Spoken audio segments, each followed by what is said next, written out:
welcome back to Unimonks. My name is Padmanjali Chauhan and I'll be teaching you for the CUET history domain. In the previous videos, we have talked about the Harappan civilization and today we're going to continue with the same. Alright, so the first thing we're going to talk about today are the planned urban centers. Alright, urban centers are structures used for public purposes. These structures are the Great Granary and the Great Bath found in Mohenjodaro. Now, one thing we need to establish is that Mohenjodaro was the most well-known city, whereas Harappa was the first discovered one. Alright, Mohenjodaro is the most well-known city because the artifacts that have been found in Mohenjodaro are much more well-preserved than the ones found in Harappa.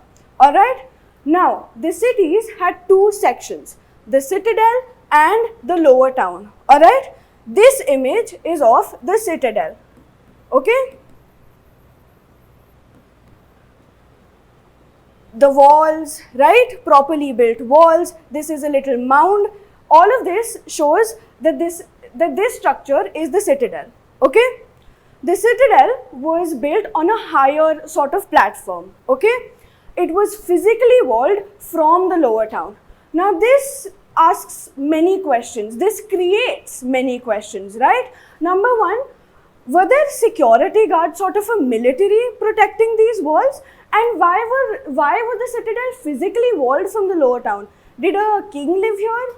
But there have been no traces of a palace found. So what's the deal with that, right? We'll get into this a little later, okay? Now, right now we're going to move on into the lower town. The lower town was also walled, alright? It was, the houses built on the lower, in the lower town were also built on a platform, okay? This platform served as a foundation for the buildings that were built on it. The cities, one very, very important fact is that the cities were planned first and built later. This is a sign of authority, right? Some authority figure that is sanctioning these plans, right? Another very peculiar thing is the standardized brick size. We've talked about this previously as well. In my first video, I mentioned this, right? I am now going to tell you what the brick size exactly was. Note this down, okay? The length of the brick was 4 times the height.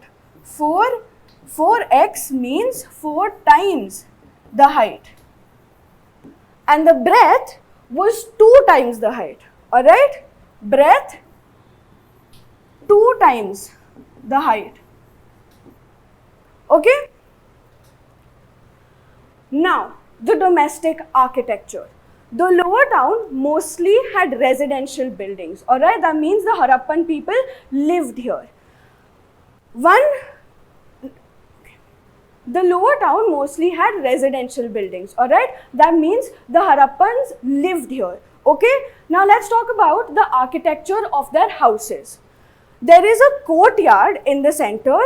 Just a second, let me change my pen color. There is a courtyard in the center, alright? And rooms on all sides of the courtyard, right? There are no windows on the ground floor. You see this? These are the walls, right? Are there any windows here? No. This means, actually, it has been deduced that the Harappans probably were very private people, alright? That is why if you also see, the main entrance doesn't give a view of the inside of the house, right? What is happening inside? Who is living inside the house? None of that can be figured out from just looking at the main entrance. Some houses were 2-storied, alright? We know this because there have been evidences of a staircase, okay? Just like the one over here. There were also wells placed in a room that is accessible from the outside, okay? This was probably not just for domestic use, like for the use of the people living in the household, but for travelers who were probably traveling through the city, who required water for some reason to quench their thirst, to have a bath with, right? An approximation of 700 wells have been found in Mohenjodaro. Guys, that is a huge number. 700 wells, okay?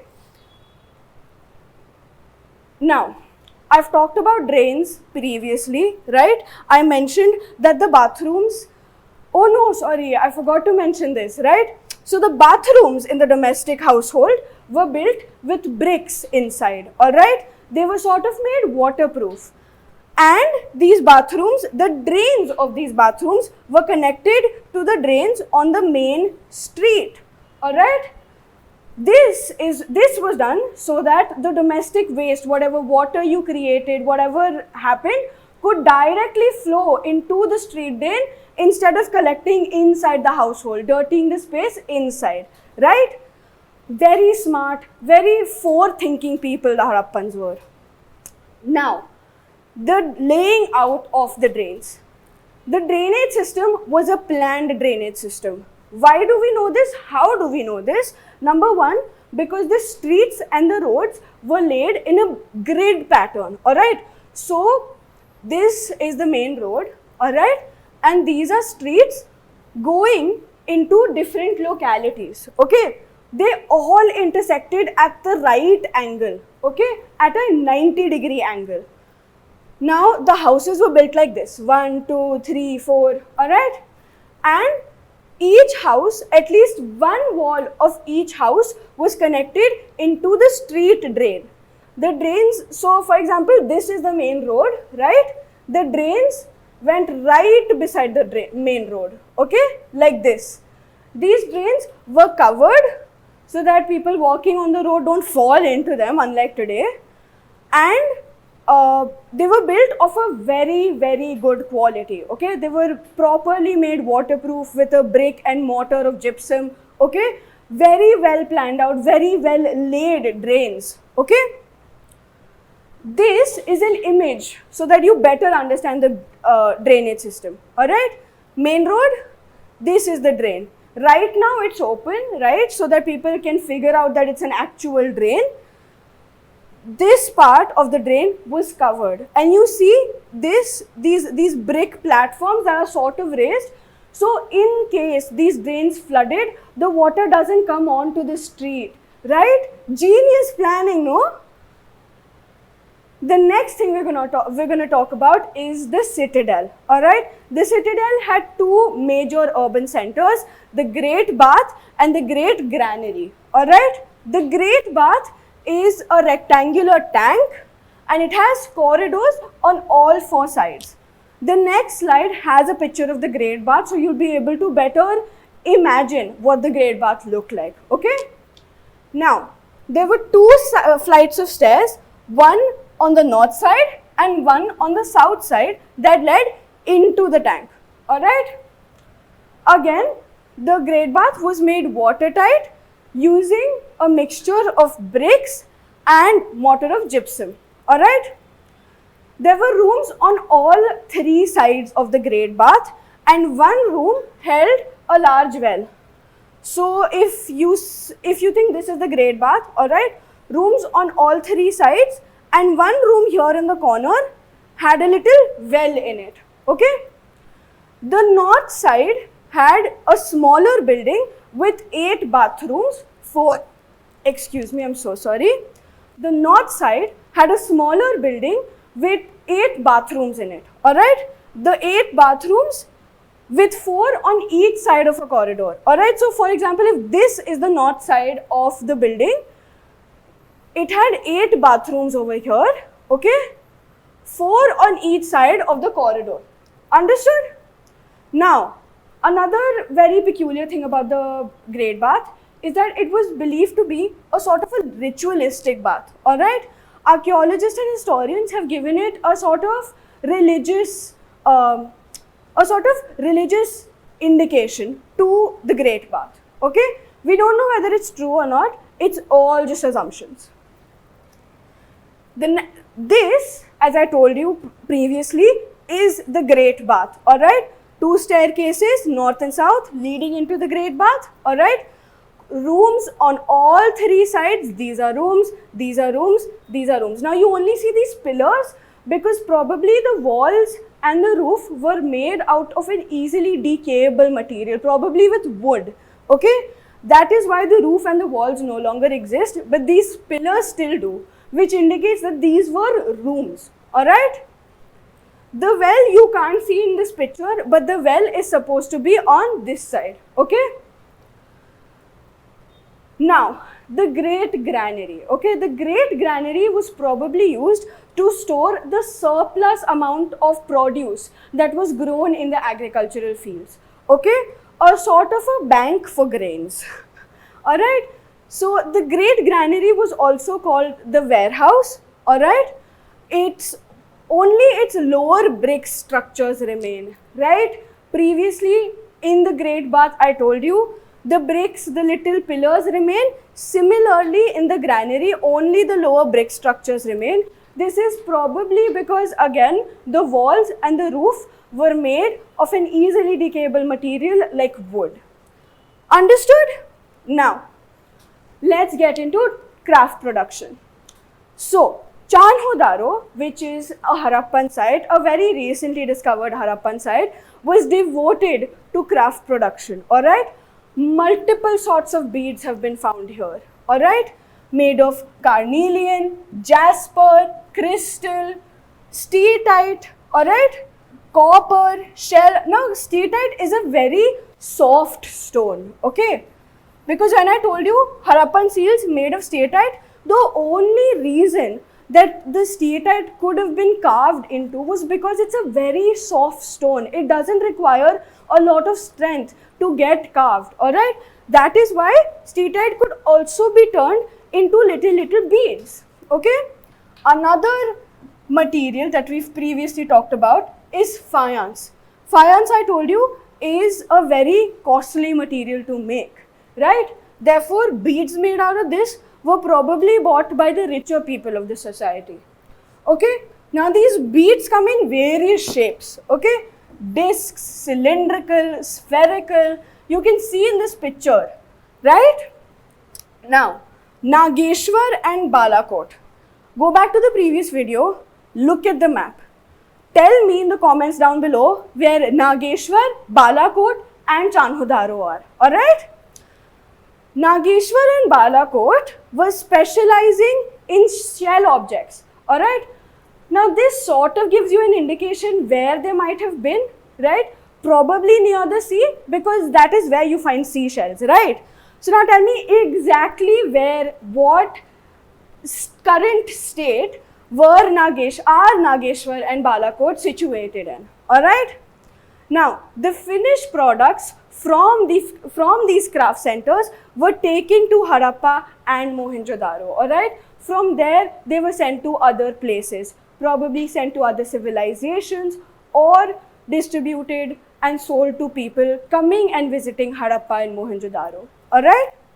The centers were identified by the waste that was created at these places, alright? The only way you can find out how a craft production center is by the waste it creates, correct? So, for example, if I produce a necklace, okay, there is going to be certain amount of waste produced, right? There are certain beads I won't use. There's a little bit of probably silver or gold that will go to waste, right? That is how you identify that my house is a center of production, right? Similarly, whatever waste was created at these sites made archaeologists realize that these sites were probably centers of production.